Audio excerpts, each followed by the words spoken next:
Those young defensive linemen that you had to play on Saturday, did any of those guys stand out how they played?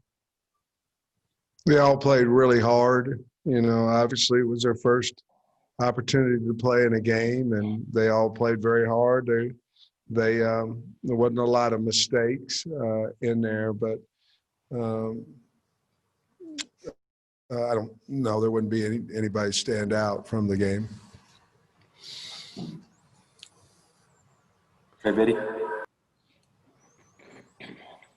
Hey, Coach, I was curious if there's any change to the status of Jaylen Caton being suspended for the first half Saturday. No, you can't review those. I mean, once it's goes under review, if you have the appropriate amount of tape for their viewing, then whatever their call is, then it stands, and you can't petition that. You can't. You just live with it.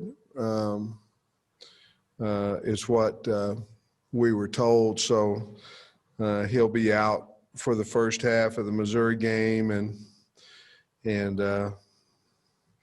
video review should be able to get those calls correct.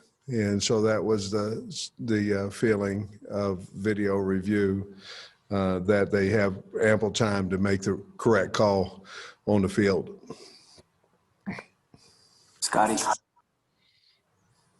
Hey, Coach, what did TJ Hammonds show you on his 2 explosive plays, and is that something maybe he can build on these last couple games? I think it can. I mean, he made a really nice catch across the middle, and then he made a nice nice run out of the backfield, and we've always known he has speed, and we're proud he made those plays.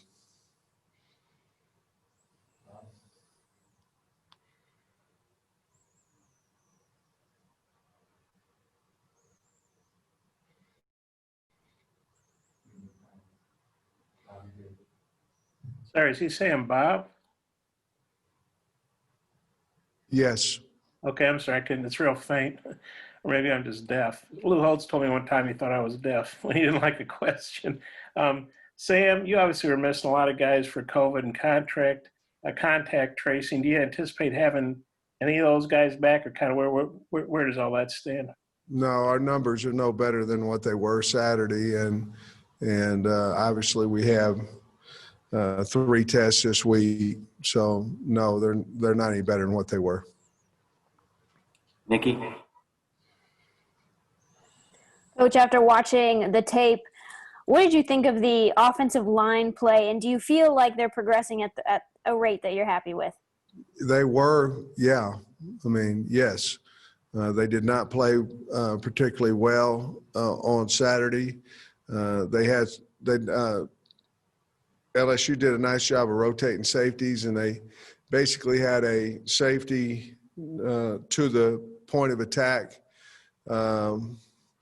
outside, and basically there was no place, everything had to be stuffed back inside, and they were doing TT games inside, and we were getting picked, or we were on the edge too much, and we got whipped.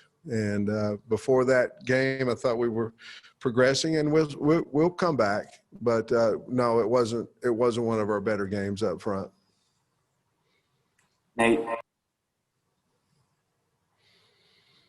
Yeah, Sam, I wanted to see if you comment on Reed Bauer and Calvaruso, their punting and kickoff, and just the special teams in general the last game.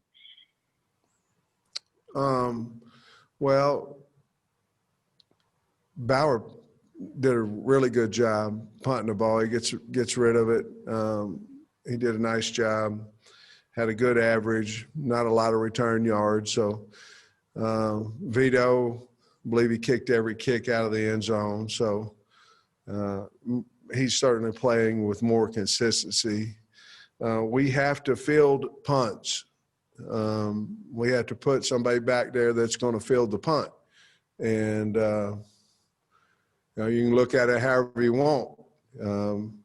We lost 39 yards and letting the punt land. And whether we return it a yard or not. If we just catch the ball, that's plus 39 yards. So we have to get our punter in the right position, our returner in the right position, and we have to catch the football. I mean, that's on that.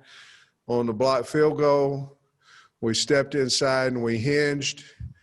We don't teach that, and we did for whatever reason, and the guy came off and he tipped the ball. So we are getting better in some aspects of special teams, and we didn't play well in some aspects. Tom. Hi, Sam. I did want to ask you about kind of scouting report on what you expect out of Missouri, both sides of the ball, but also clarifying your quarantine guys. Is there a way that they can test negative 2 or 3 times in a row and get back, or is there a mandatory period they have to be out?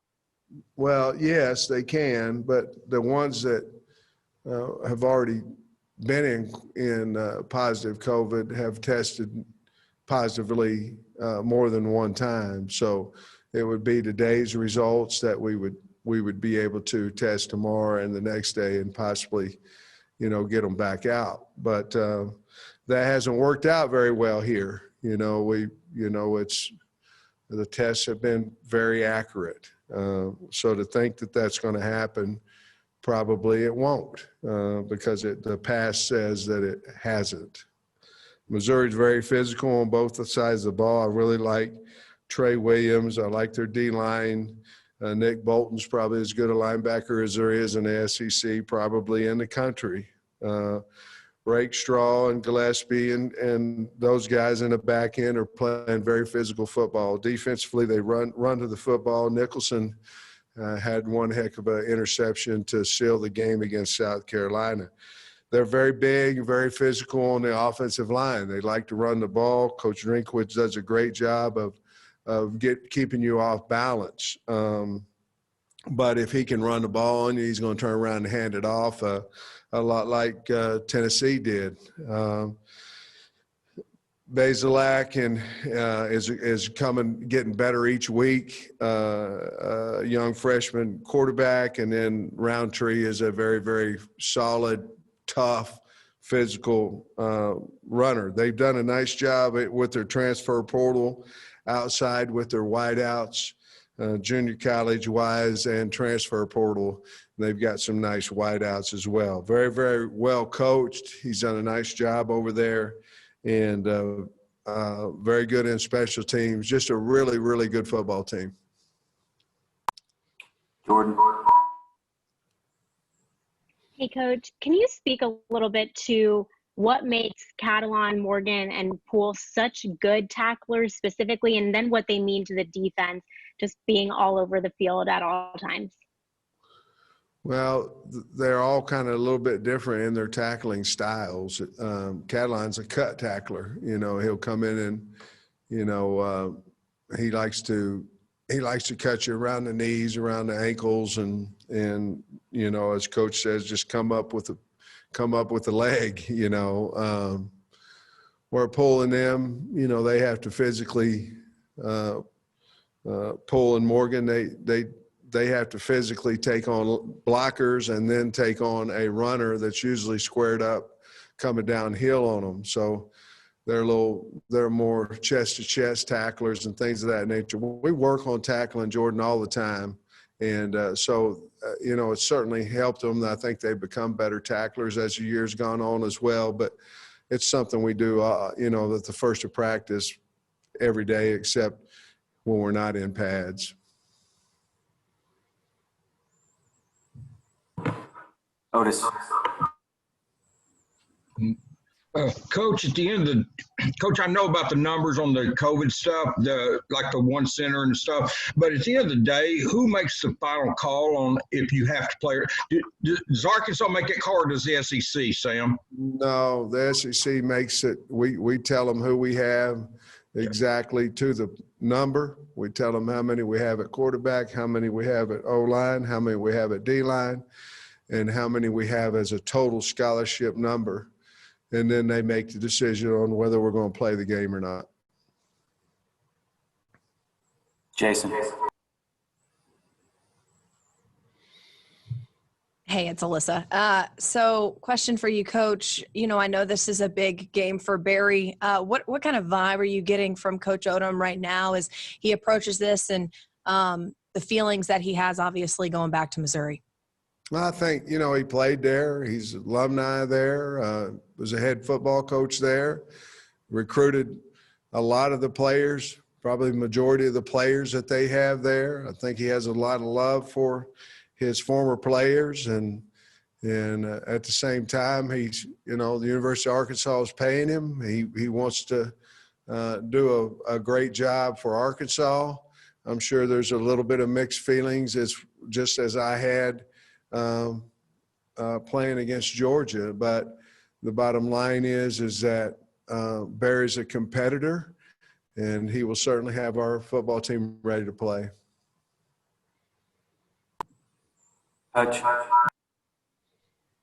Sam, I was wondering how Jalen has handled the last few days. I mean, have you had to talk to him at all?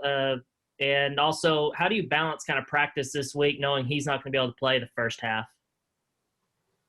Well, you have to get somebody else ready, you know, and he has to be ready as well. So, you know, obviously we're just going to play, you know, Slusher and Mason and, you know, whomever that we normally would. I think Slush went in for him the other day.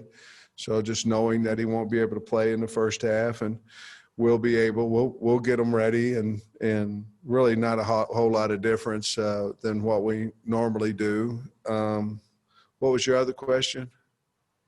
Just how is Jalen handling it all mentally, knowing he's not going to be able to?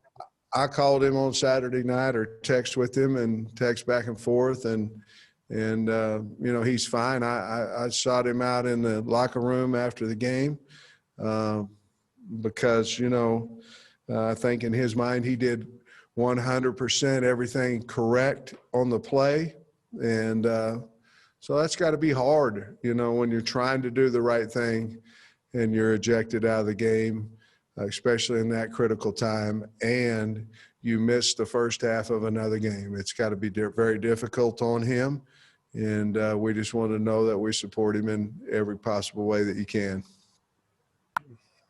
Trey Biddy. Yeah, Coach, I guess we don't know when some of these guys tested positive. Do you expect to get anybody back from defensive line or Rakeem?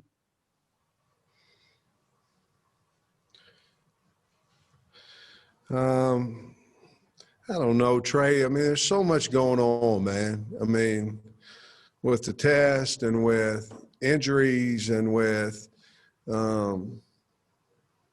concussions, and, you know, there's so much going on. Can we get a guy or two back? Sure. You know, I think the timeline has been that we could possibly get one or two guys back. But then you've got to look into injuries, into yesterday's test and all those things. And certainly our numbers aren't any better than what they were Saturday. Bob.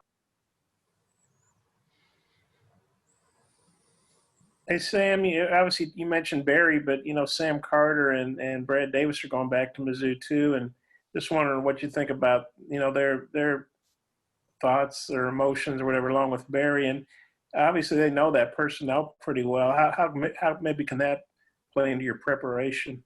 Well, we've obviously talked both sides of the ball about personnel, you know, with Barry and with Brad and Sam, and I'm sure they want to win. I mean, you know, it's like anything else. You're a grown man, and you want to do the best job you can, and in any game. But, you know, heck, I've played teams, you know, when I was here at Arkansas, and we went back and played Tennessee, and I had, you know, been let go at Tennessee. It was a big deal.